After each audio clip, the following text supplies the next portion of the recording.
Kita baca hikmahnya Imam Ibn Athaillah As-Sakandari. Kita sudah masuki pada hikmah yang ke-254. Qala Imam Ibn Athaillah As-Sakandari rahimahullahu ta'ala nafa'ana Allahu bihi wa bi'ulumihi wa bi'ulumi masyaikhihi wa talamidatihi fid dharaini. Sampai kepada rubba umrin ittasa'at amaduhu wa qallat amdaduhu wa rubba umrin qalilatin amaduhu wa rubba umrin qalilatun amaduhu kathiratun amdaduhu. Ini rubba umrin, alangkah banyaknya umur kehidupan manusia itu, itta saat amaduhu, masanya panjang, maksudnya alangkah banyak orang umurnya panjang, tapi qallat amdaduhu, tapi amdad dari madad, kebaikannya sedikit.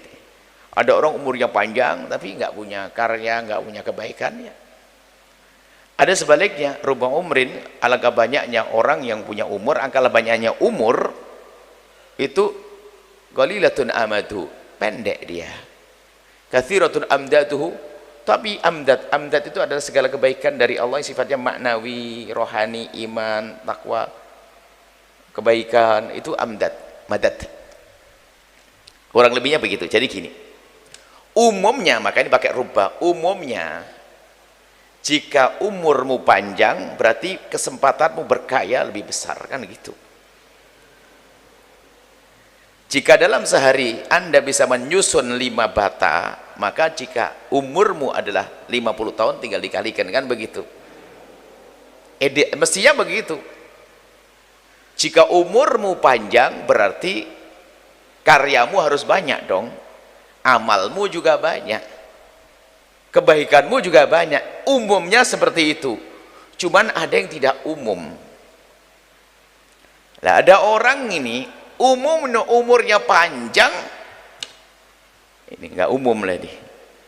Alangkah banyaknya orang yang umurnya panjang tapi enggak ada, tidak karya yang bisa ditinggal, amal baik enggak ada kesan, sehingga apa, setelah dia meninggal dunia sudah hilang semuanya, enggak ada yang bisa menyebut nama, seolah-olah tidak pernah ada di dunia ini, padahal umurnya 150 tahun atau 100 tahun. Tapi ada sebaliknya, orang yang umurnya mah tidak panjang, akan tapi Allah memberkahi umur tersebut sehingga biarpun umurnya pendek, 40 berapa tahun umurnya, tapi karyanya berjilid-jilid, ke Imam Nawawi. Sampai orang hari ini ngebayangin gimana Imam Nawawi yang umurnya cuman sebegitu kok bisa ngarang kitab berjilid-jilid. Kitab Majmu' saja secara Majmu' 23 jilid, kitab ini Raudhah berapa jilid, ini berjilid-jilid. Hari ini saja kalau kita ngetik bertahun-tahun tidak beres kayaknya. Zaman itu belum ada mesin ketik. Zaman itu kalau nulis dicelupkan di tinta, 2 huruf yang bisa ditulis, 3 huruf yang bisa ditulis. Tapi sekarang kan berjilid-jilid. Ayo, ini gimana? Akal kita nggak bisa nyambung, kan begitu. Maka di itu ada namanya barokat, keberkahan umur. Nah itulah yang kedua tadi, rubba umrin qalilatun amadu, alangkah banyaknya masa kehidupan manusia, sedikit masanya. Akan tapi kathiratun amdaduhu, tapi Allah berikan di dalamnya kebaikan-kebaikan yang banyak. Nah, kemudian setelah kita baca ini hikmah, tapi hikmah bukan sekedar kita baca dengan mata kita pahami dengan akal kita, akan tapi kita gunakan untuk baca diri kita sendiri. Berapa umurmu yang sudah Anda lewati? Kan begitu. Lalu apa yang sudah Anda perbuat? Karyamu itu apa? Karya bukan berarti harus buku tulisan, tidak. Barangkali berapa sholawat yang sudah Anda baca, kebaikanmu apa. Sebab umur itu, masa itu tidak akan ada artinya kecuali dengan sebuah amal. Jadi umur adalah hanya masa yang berlalu, tanpa amal nggak ada artinya. 2 orang sama, lahirnya bareng, hidupnya bareng. Yang satu kelontang-kelantung, nggak bisa diceritakan. Yang satu kerja ini, nolong orang ini, bantu orang ini. Ceritanya sebanyak orang yang ditolong tuh jadi cerita buat dia. Jadi kisah hidupnya. Yang satu nggak ngapa-ngapain. Padahal matinya bareng juga, lahirnya bareng, matinya bareng. Yang satu nggak ada sih. Berarti tidak berkah umur bagi orang tersebut. Maka tanyakan diri Anda sendiri. Nggak usah jauh-jauh deh, ini bulan Ramadan, bulan Maulid. Ada orang sehari berapa jam? 24 jam. Beda enggak? Sama enggak? Anda 24 jam, saya 24 jam, orang ada sama 24 jam. Tapi kenapa dia bisa baca sholawat 2000? Ini 500. Ini 10 aja nggak bisa. Ayo, apa yang bedakannya? Nggak dipilih oleh Allah, waktunya nggak berkah bagi dia. Ayo, sholawat Nabi berapa Anda baca sehari? Ini ibu-ibu di kampung ada yang sampai 5.000 loh sehari. 10.000 lah kita. 5.000. Saya sering lupa. Nah ini kita harus merenungi diri kita sendiri. Makanya kalau sudah waktu diberkahi, Allah mudahkan kita untuk berkarya yang banyak, berbuat banyak. Ada seorang ibu yang Masya Allah, dia malam bisa ngaji, pagi nyiapkan sarapan buat anaknya, buat suaminya, besok pagi ngantarkan sekolah anaknya, pulang bersihkan dapur rapi-rapi, segala macam, ngaji 3 juz Al-Quran. Ya ada ibu begitu tuh. Padahal dia sibuk tapi berkah hidupnya. Suami merasa terlayani, anaknya diantarkan sekolah, lihat sarapan dia sendiri masak, nggak pergi ke warung, sehingga ternyata bisa begitu. Kenapa? Itu berkah hidupnya. Dan itu adalah juga taufik Rabbani, bimbingan dari Allah. Santri itu di masjid, santri pondok itu beda-beda. Coba lihat, duduk di masjid, 2 santri aja beda-beda. Ada 1 santri duduk di masjid 1 jam, padahal kita baca 1 jam, itu pun. Yang satu tuh mulai tadi gini, hebat. Yang satu gini, 1 jam, nggak tahu ngelamun apa dia. Ya nggak dapat apa-apa dia. Padahal sama-sama di pondok, berangkatnya bareng nih, 1 mobil mungkin. Lah maka Anda harus ngerti bahwa waktu itu berlalu. Jangan sampai Anda lalui tanpa catatan, tanpa ada nilainya. Sehingga umur itu akan baru bisa dianggap kalau memang ada isinya. Kalau nggak ada isinya, umur seolah nggak ada lagi. Nah catatan ini bisa saja dibaca manusia karya atau di hadapan Allah. Maka jangan menghembuskan nafas, jangan waktu berlalu kecuali Anda punya sesuatu yang Anda kerjakan yang akan dilihat oleh Allah. Itu yang kerja di pasar itu juga bermacam-macam modelnya. Karena orang diberi oleh Allah waktu yang berkah dia, sehingga kalau di pasar, duduk di pasar, dia bisa baca sholawat sambil nunggu pelanggan. Sholawat sambil sholawat. Sehingga apa? Di saat tidak ada pembeli dia sholawat, di saat pembeli dia alhamdulillah. Tapi ada yang ngomong dok.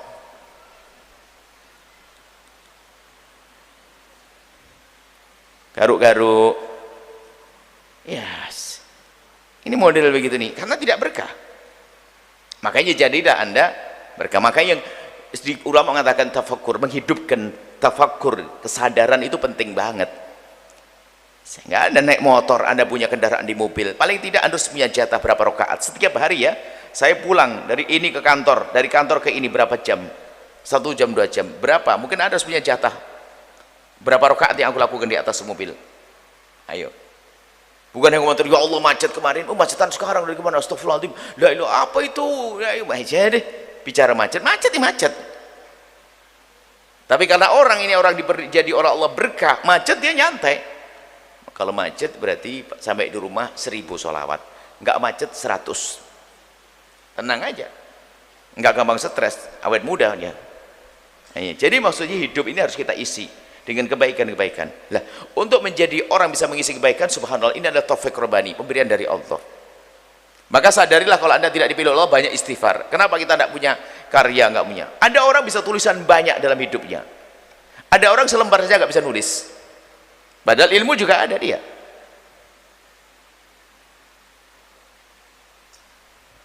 Yang menghadiri pengajian ini di sini ini jangan dianggap ini pengangguran, orang sibuk juga. Tapi bisa, waktunya 1,5 jam aku potong untuk ngaji. Ini kayak kami sampaikan, tetanggamu kan ada, pengangguran dia, nggak bisa ke sini, loh, karena tidak berkah. Jadi kalau membaca hikmah ini nggak usah membaca orang lain. Nanti ini babnya kalau kita tingkatkan kepada tingkat karamatul aulia, keramatnya para wali, babnya beda lagi. Sehingga para wali bisa menjadikan waktu singkat, bisa ngerjakan apakah Imam Nawawi dan sebagainya. Tapi karomah itu kan kita tidak mengarahkan karomah kepada hal-hal yang begitu-begitu. Karomah bisa diberikan oleh Allah pada siapa saja yang Allah cintai. Sehingga Anda bisa mengerjakan banyak hal. Anda bisa membantu orang lain. Namanya barokah hidup. Maka dari itu ayo kita berpikir, mulai dari pagi Imam Ghazali mengajarkan, kau harus sudah memastikan apa yang engkau kerjakan dari pagi hingga tidur lagi, dari bangun tidur hingga tidur lagi, dari bangun tidur hingga tidur lagi, apa yang kamu lakukan? Mulai dari amalan-amalan, kegiatan-kegiatan. Jangan sampai waktu itu berlalu begitu saja tanpa ada artinya. Dan ini menjadi waktu itu bernilai buat kita. Tanpa karya, tanpa perbuatan, tanpa amal, maka waktu itu hanya berlalu dan tidak ada artinya buat kita. Apalagi jika dengan kemaksiatan. Subhanallah, ini memang kadang-kadang kalau kita merenung benar juga ini, kalau tidak dipilih Allah nggak bisa ngapa-ngapain, lupa berbuat baik. Gini saja, lihat bermacam-macam kok. Ada yang datang ke masjid ini niat iktikaf dapat pahala, ada yang enggak ya, banyak enggak kayaknya, lupa, Anda buru-buru datang nggak dapat tempatnya. Yang ingat berarti dipilih oleh Allah, ingat kebaikan. Makanya banyaklah kita memohon kepada Allah untuk diingatkan kita untuk kebaikan. Dengan keluarga pun juga demikian.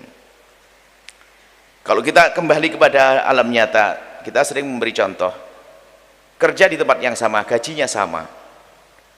Yang satu nggak punya anak, yang satu punya anak 2, gajinya sama. Tapi yang punya anak, yang nggak punya anak itu bingung dok, duitnya habis terus, ngutang, namanya. Yang punya anak 2 itu biasa saja, nyantai, berkah. Padahal gajinya sama. Maksud kami apa? Jika ternyata Anda menemukan diri Anda tidak berkah, segera banyak menghadap kepada Allah agar berkah. Memperbanyak istighfar, merenungi hidup kita. Kenapa kok aku baca sholawat juga bisa, ada apa? Bukankah sering kami hadirkan dalam hikmah yang kita sampaikan bahwasanya tanda kalau Allah mencintaimu itu Allah mudahkan engkau berbuat baik biarpun tidak pernah engkau rencanakan. Enggak pernah direncanakan jadi baik. Tapi kalau sudah Allah tidak cinta pada seorang hamba, ini berbuat baik susahnya setengah mati. Dan begitu mudahnya dia melakukan maksiatan yang enggak direncanakan. Padahal pengen beli ke pasar, di pasar maksiat. Nah, karena hamba yang tidak dipilih oleh Allah Subhanahu wa taala. Dan ilmu ini bukan untuk nilai orang lain, nilai dirimu sendiri. Ada orang bisa bangun malam tahajudan, padahal tadi tidurnya juga telat, tapi kok bisa tahajud? Kenapa ya? Saya jam 10 tidur, tahajud kok berat banget. Fahami? Tidak ada rasa berat melakukan kebaikan kecuali karena saat itu Allah tidak berkasih sayang kepada hamba tersebut. Maka karena Allah tidak berkasih sayang, mendekatlah kepada Allah. Nah, kan diajarkan ini hikmah sebelumnya, Allah yajtabi ilaihi may yasha wa yahdi ila may yunib. Jadi orang bisa digiring kepada kemuliaan dengan 2 macam. Tiba-tiba diangkat oleh Allah, ijtiba. Ada yang inabah, berusaha. Ada tiba-tiba Anda jadikan oleh Allah, rajin ibadah, berbuat baik, ada. Ada yang dengan berusaha, pakai aturan, pakai menertibkan waktu, minta diingatkan sama yang lainnya, tolong dong ingatkan saya biar tahajudan, diingatkan. Bisa, alhamdulillah. Nama itu inabah. Wa yahdi ilaihi may yunib.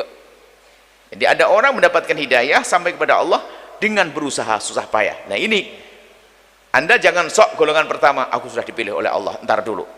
Anggap saja kita belum dipilih supaya kita berusaha. Nah sekarang kita berusaha. Mulai hari ini kita harus sebelum tidur, mohon maaf, berapa baris Al-Quran yang Anda baca dalam setiap hari? Kalau alasan tidak waktu, bohong. Wong Anda nulis SMS itu kalau ditulis jadi buku kok itu.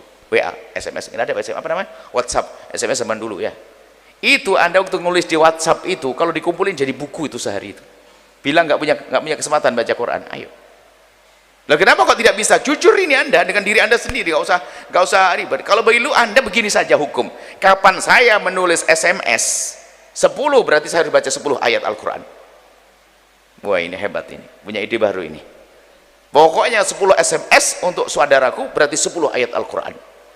Tobatku 10 ayat Al-Quran. Wah, tidak apa-apa, SMS yang banyak, biar Al-Quran banyak.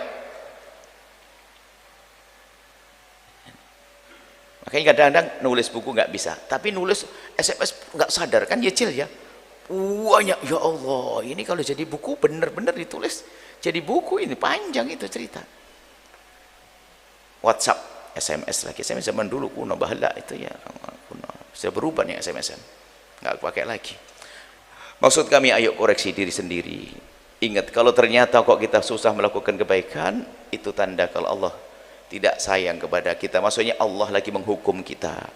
Maka mendekatlah kepada Allah, Allah Maha Kasih. Istighfar yang banyak, setiap malam istighfar, ya Allah mohon ampun ya Allah, karena aku susah melakukan kebaikan, susah melakukan kebaikan, susah melakukan kebaikan, ya Allah jangan hukum kami dengan itu semua, ya Allah, ya Allah, ya Allah.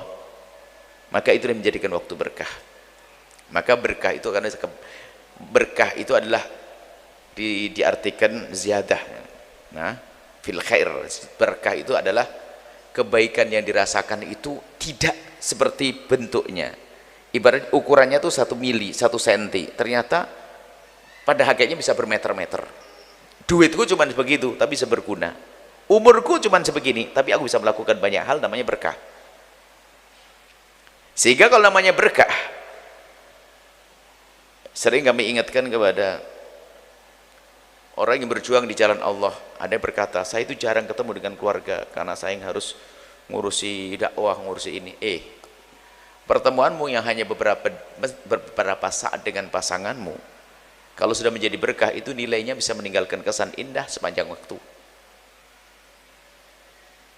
Tapi tidak berkah, kumpul terus sama istrinya, berantem terus, itu ada, nggak berkah, berarti nggak ada kesan indah.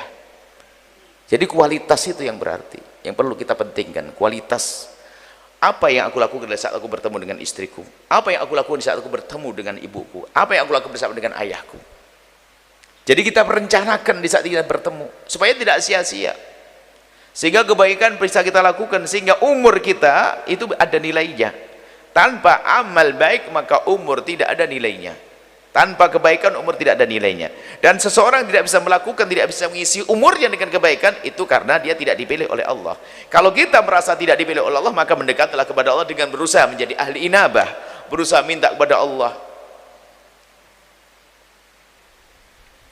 Nabi mengingatkan seorang yang sangat dicintai dengan bahasa sederhana tapi indah. Kalau seandainya kalimat itu diucapkan untuk kita, habislah kita ini indahnya. Suatu ketika Nabi berkata, ya Mu'ad, inni uhibbuk. Ya Mu'ad, inni uhibbuk. Nabi yang berbicara ngomong, hei Mu'ad, aku cinta kepadamu. Aduh, kalau kita digituin dan enak banget, Nabi yang ngomong cinta. Bukan kita ngomong ya Rasulullah uhibbuk. Mu'ad, ya Rasulullah mengatakan, ya Mu'ad, inni uhibbuk. Wahai Mu'ad, aku mencintaimu. Lah, Nabi mencintai Mu'ad. Di saat Nabi mengucapkan kalimat indah tersebut, karena Nabi ingin berikan sesuatu yang indah. Ya Mu'ad, inni uhibbuk. Wahai Mu'ad, aku mencintaimu.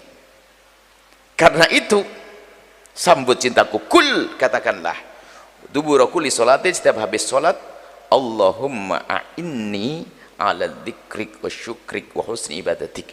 Ya Allah, nah ini, berikan kepadaku pertolonganlah, minta pertolongan kepada Allah, ala dzikrik, untuk bisa berzikir kepadamu.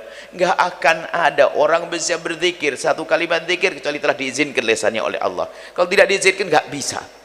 Allahumma inni ala dzikrik wa syukrik wa husni ibadatik. Ya Allah, berikan pertolongan kepadaku untuk bisa menyebut namamu, berzikir, wa syukrik, mensyukuri nikmatmu.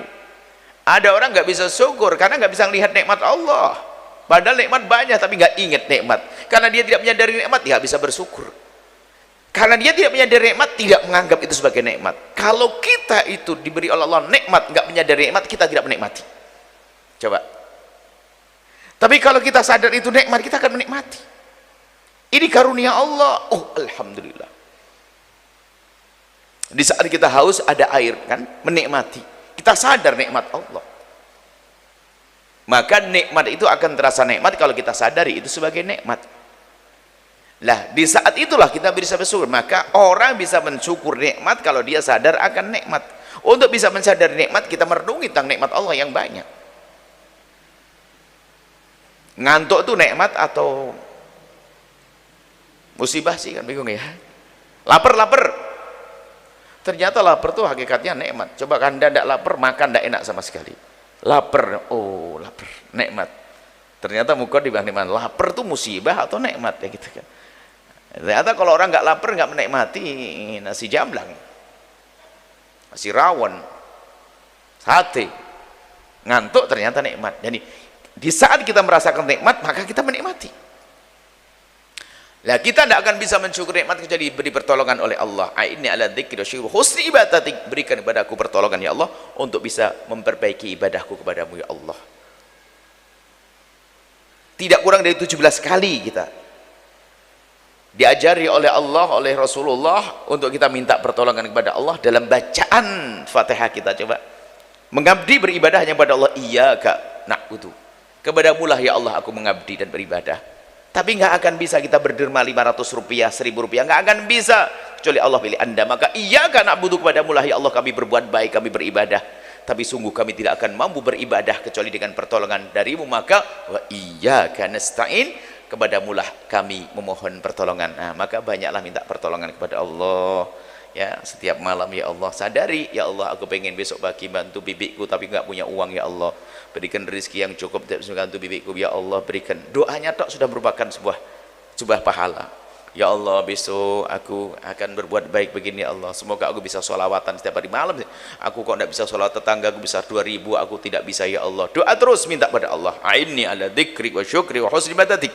Karena dalam panjatan doa yang khusyuk itu menyadari kalau kita lemah, kita nggak mampu, sehingga kita minta pertolongan kepada Allah Subhanahu wa taala. Dari itulah nanti akan menemukan keberkahan umur. Umurnya adalah pendek, kita umat Nabi Muhammad umurnya pendek, tapi kualitasnya adalah seperti umat-umat terdahulu yang umurnya sampai ratusan tahun. Baik, mari kita koreksi diri kita sendiri. Apa yang bisa Anda lakukan dalam kesehari-harian Anda? Di mana duha Anda? Di mana tahajud Anda? Mana sholawat Anda? Mana lembaran Al-Quran dalam keseharian Anda? Ini perlu Anda koreksi semuanya. Kenapa orang lain bisa kok Anda tidak bisa?